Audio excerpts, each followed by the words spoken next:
ఆరసమ్మ వైభవోత్సవాలు అంగరంగ వైభవంగా మధ్యలో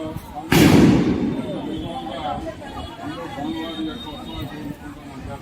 ఆ భక్త ప్రహ్లాదుడైనటువంటి ఆ స్వామివారి యొక్క భక్తుల్ని ఈ రాక్షసరాజు హింసిస్తుండే స్వామివారు ఆ యొక్క బాధను చూడలేక విగ్రహనారసింహగా స్తంభంలోంచి స్వామివారు ఉద్భవించిన రోజు ఇది సాయ సంధ్యావారు వైశాఖ వచ్చి స్వామి నక్షత్రం రోజున స్వామి సంధ్యా సమయంలో ఆ స్తంభంలోకి ఉద్భవించినటువంటి రోజు రేపు.